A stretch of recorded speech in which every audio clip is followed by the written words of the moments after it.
يا أيتها النفس المطمئنة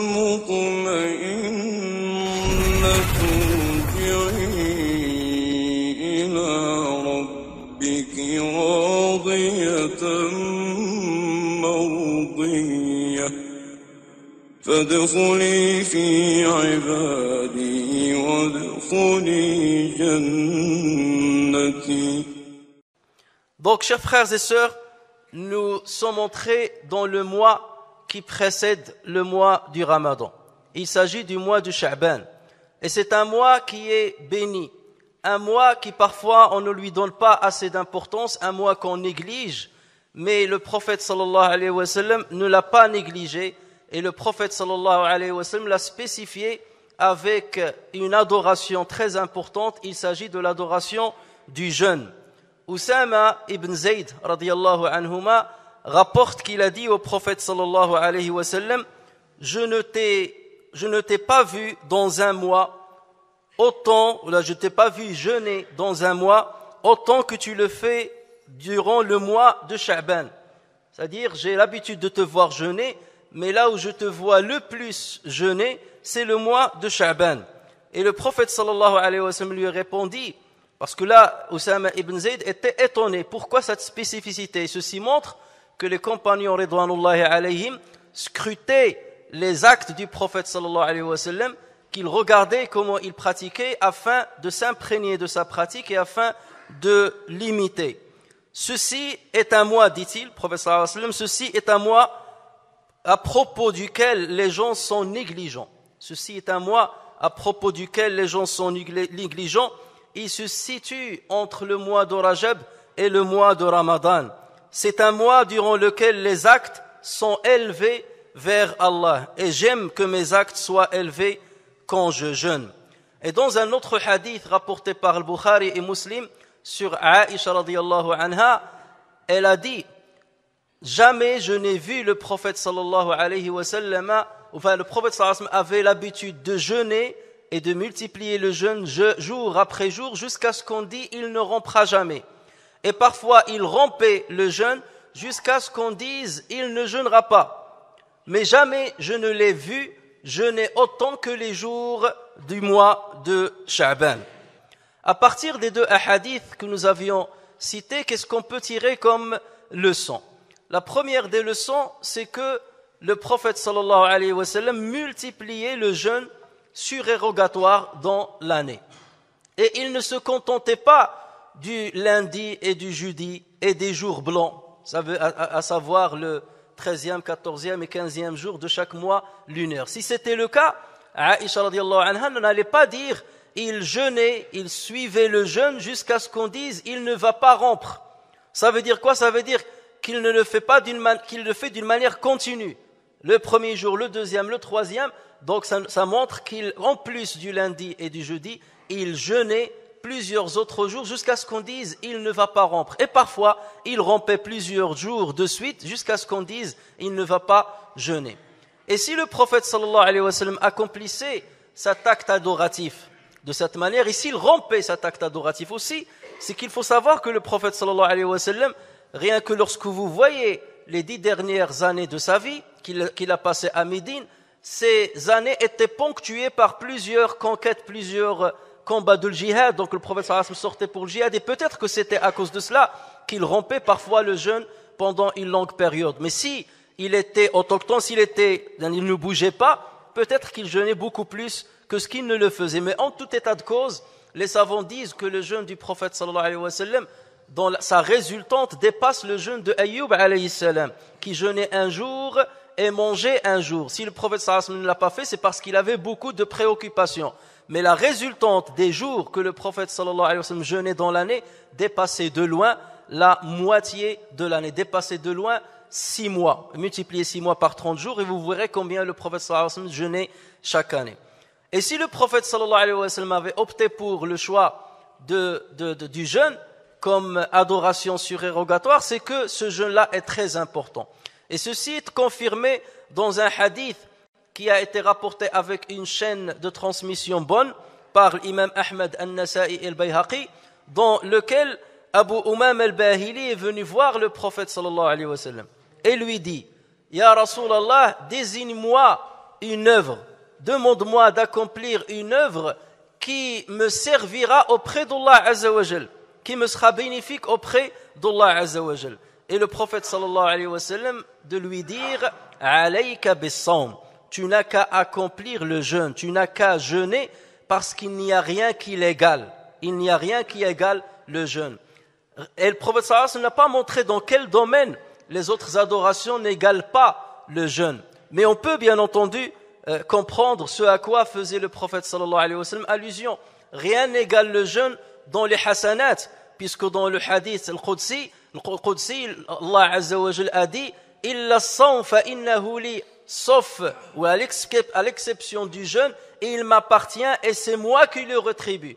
Et puisque c'est moi qui le rétribue, c'est que je donne énormément de hasanat, et on aura le temps de détailler la signification de ce hadith-là lorsqu'on parlera une autre fois du Ramadan qui se rapproche de nous. L'autre chose, c'est que le jeûne pendant de surérogatoire permet bien entendu de purifier l'âme.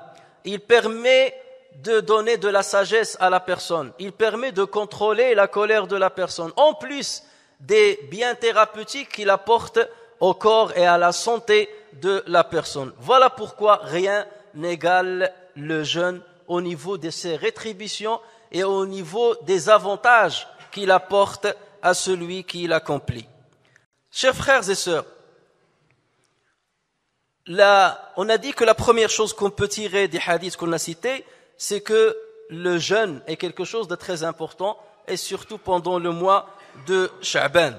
Le seul mois que le prophète sallallahu alayhi wa sallam jeûnait entièrement, c'était bien entendu Ramadan, puisqu'Allah Azza wa Jal a obligé les musulmans à travers les prescriptions coraniques de le jeûner entièrement. Mais le fait de privilégier le mois de Sha'ban par rapport au restant des autres mois, par rapport aux 10 autres mois restants, c'est qu'il y a forcément une spécificité à ce mois-ci. C'est qu'il y a une hikmah, une sagesse derrière laquelle le prophète sallallahu alayhi wa sallam a voulu le privilégier. Et le prophète sallallahu alayhi wa sallam l'a cité dans le premier hadith qu'on a cité, qui a été rapporté sur Zayd ibn Thabit. Le prophète sallallahu alayhi wa sallam a cité 2 sagesses. La première de ces sagesses, c'est que c'est un mois que négligent les gens. C'est un mois que négligent les gens. Donc le prophète sallallahu alayhi wa sallam ne veut pas le négliger dans ses adorations. Il veut multiplier ses adorations pendant ce mois-ci, pendant que les gens ne lui accordent pas tant d'importance. La deuxième chose, c'est que c'est pendant ce mois-là que les œuvres sont élevées vers Allah Azza wa Jal.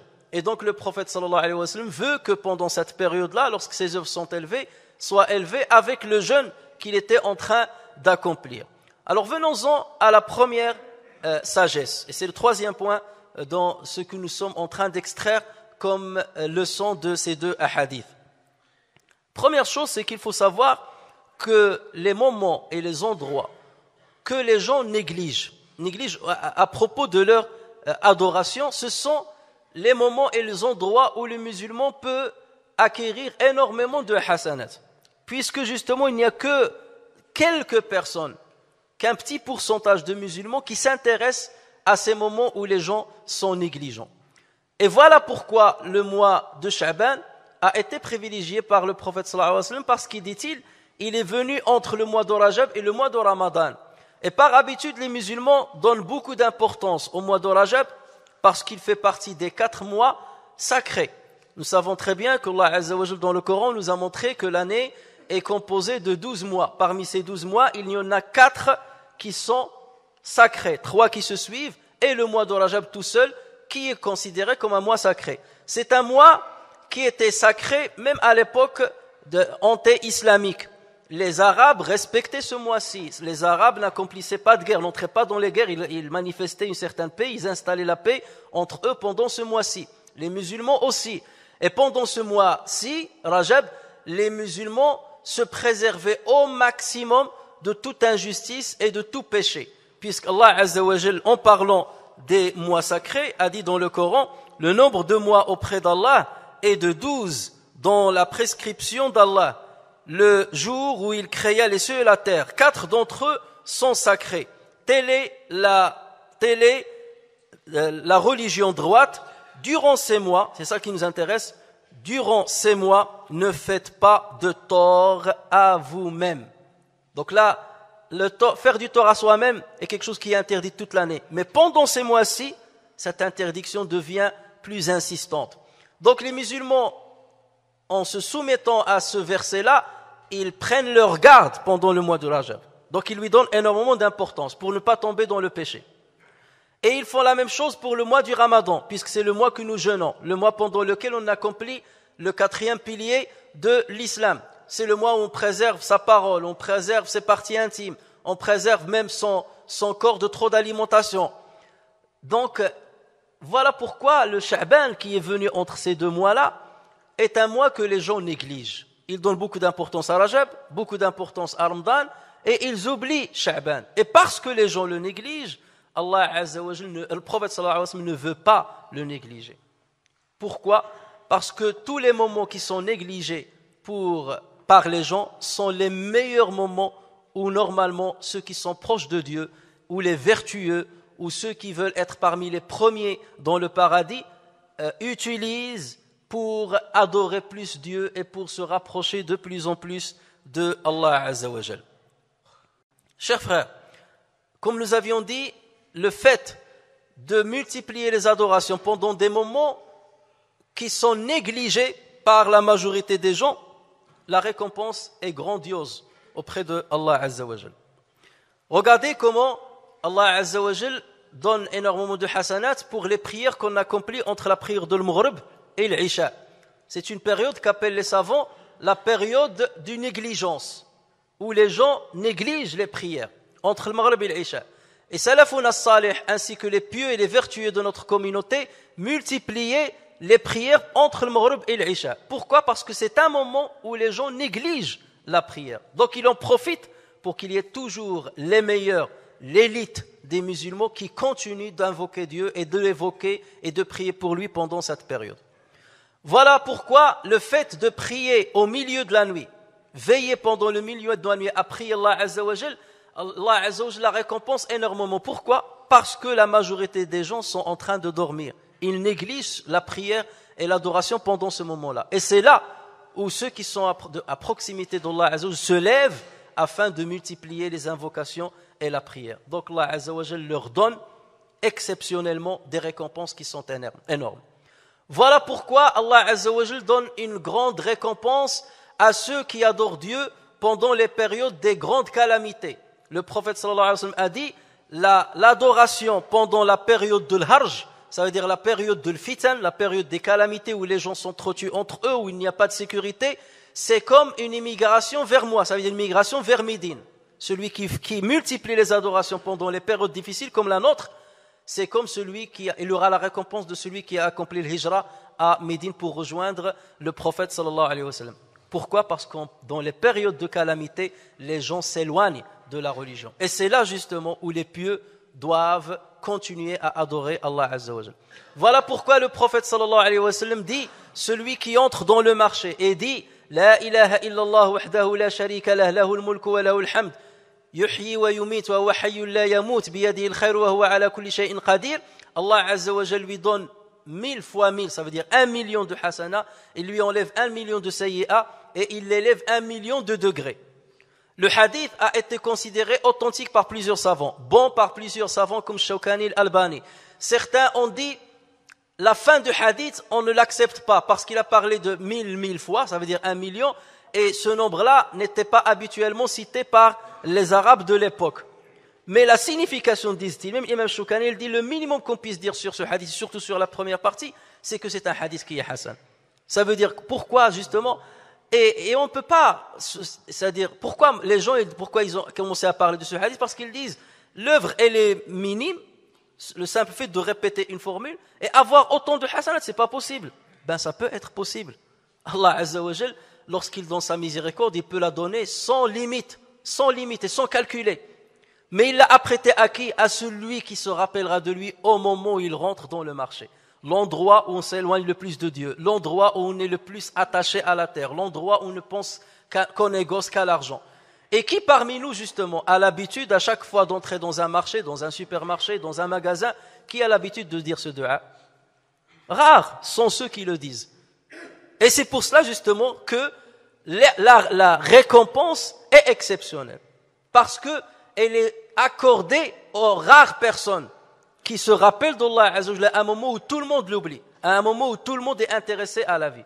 Voilà pourquoi Allah Azza wa Jalla donne plus de hasanat. Et c'est là, c'est ce que dit le prophète sallallahu alayhi wa sallam. Le mois de Sha'ban fait partie de ces moments où les gens oublient, ils oublient Dieu ou bien négligent les adorations. Donc le prophète sallallahu alayhi wa sallam a dit, voilà, parce que c'est un mois que les gens négligent, voilà pourquoi je jeûne la majorité des jours de ce mois-ci.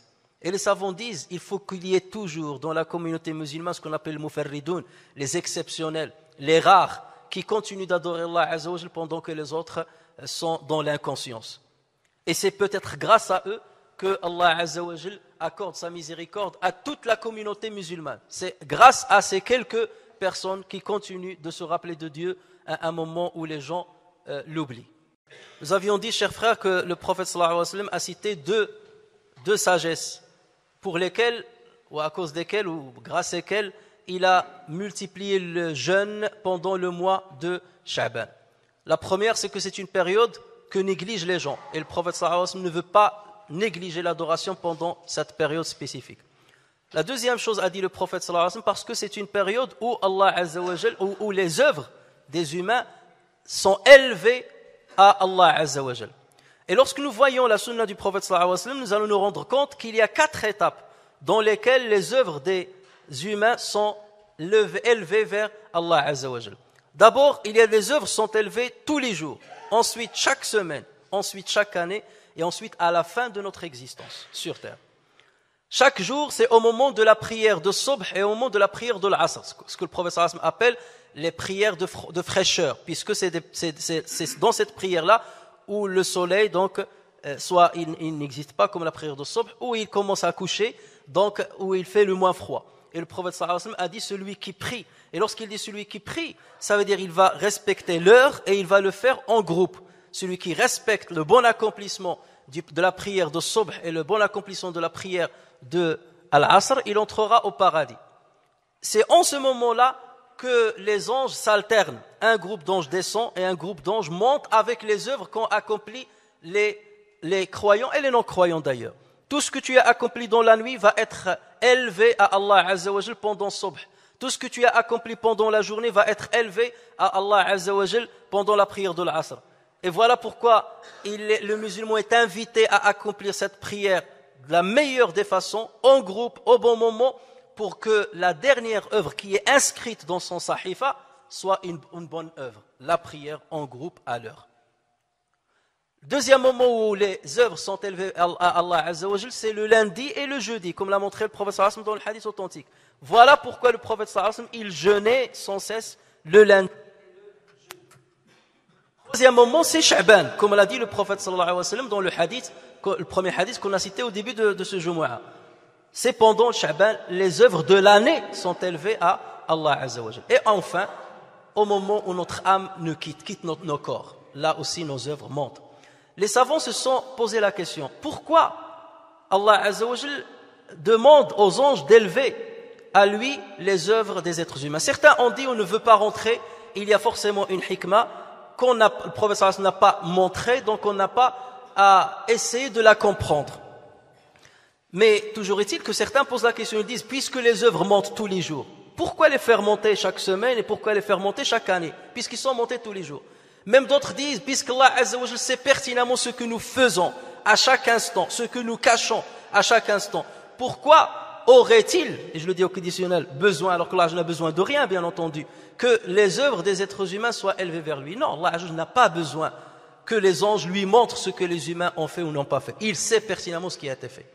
Mais si Allah Azza wa Jal a demandé aux anges de le faire, c'est qu'il a voulu accorder de sa miséricorde à ses bons serviteurs.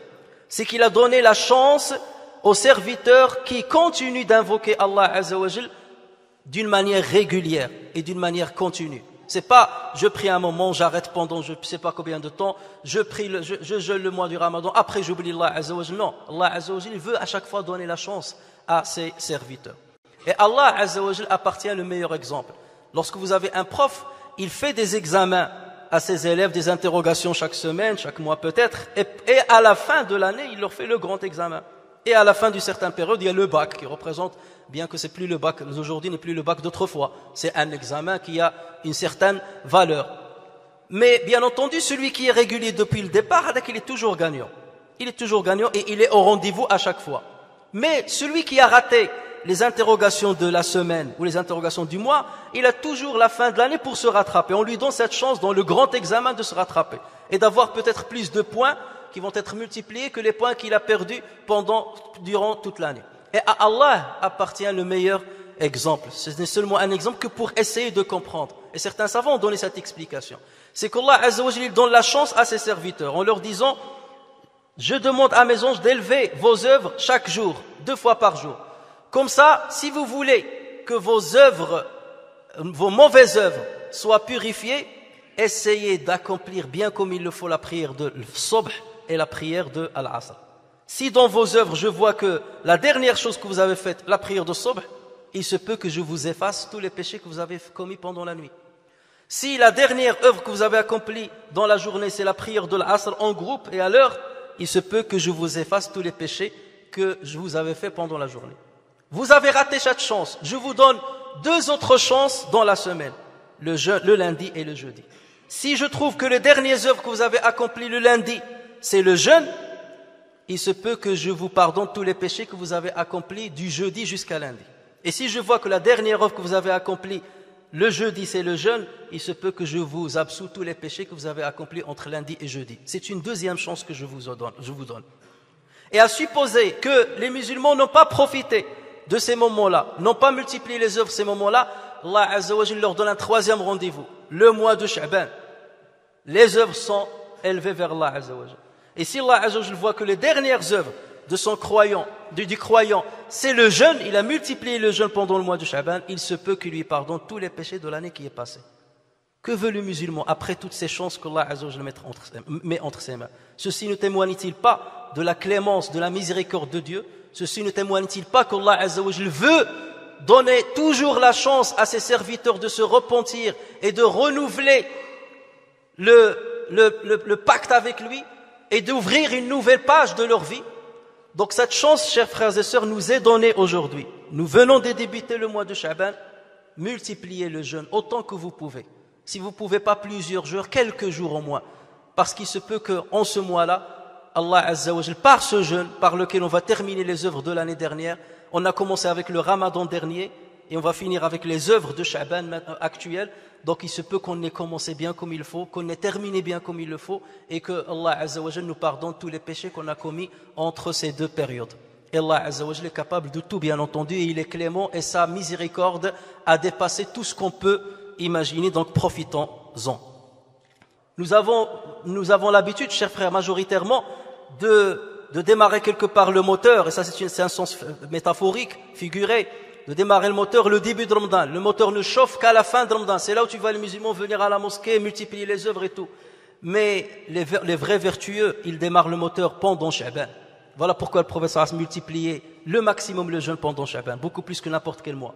Comme ça, lorsque Ramadan commence, le moteur est déjà chaud. On s'est bien élancé. On n'attend pas la moitié de Ramadan pour s'élancer. Donc, profitons de ces jours-là pour préparer l'entrée de Ramadan et pour préparer ou bien pour avoir le maximum de récompense. La dernière chose, c'est que le Sha'ban, c'est l'occasion terminale quelque part pour ceux qui doivent rattraper quelques jours du Ramadan passé afin de le faire avant que le prochain Ramadan ne rentre. Donc ils profitent de l'occasion pour le faire, et notamment pour les femmes. Et d'ailleurs, Aïcha radiyallahu anha, il disait, il me restait quelques jours du Ramadan dernier et j'en profitais pour les rattraper pendant Sha'ban. Et le hadith est rapporté par Muslim. L'autre chose, c'est qu'il y a un hadith rapporté par Tabarani sur le prophète sallallahu alayhi wa sallam où il dit, lorsqu'il y a la moitié de Sha'ban, Allah Azza wa Jal regarde ses serviteurs et il pardonne leurs péchés, sauf pour les polythéistes et celui qui est en conflit avec son frère. Ceci, en se basant sur ce hadith-là, certaines personnes se réunissent, dans certaines traditions, surtout chez nos frères turcs, ils se réunissent pour accomplir certaines prières. Ceci n'a pas existé dans l'islam. ceci c'est une bid'a qui est déconseillée. Il y a même un hadith qui parle de l'accomplissement d'une prière de 100 rak'a. Ce hadith-là est forgé. C'est un hadith qui est faux, qui n'existe pas. Jamais le prophète ne l'a dit. Donc, faire une adoration spécifique pendant la moitié de Sha'ban, ça n'existe pas. Si quelqu'un avait l'habitude de jeûner les jours blancs, il continue à jeûner le 15e jour de Sha'ban sans aucun problème parce que c'est une habitude pendant toute l'année. Si quelqu'un a voulu veiller la nuit du 15 de Sha'ban chez lui, mais pas en groupe, plusieurs savants ont dit que c'est autorisé puisqu'il ne le fait pas avec un groupe.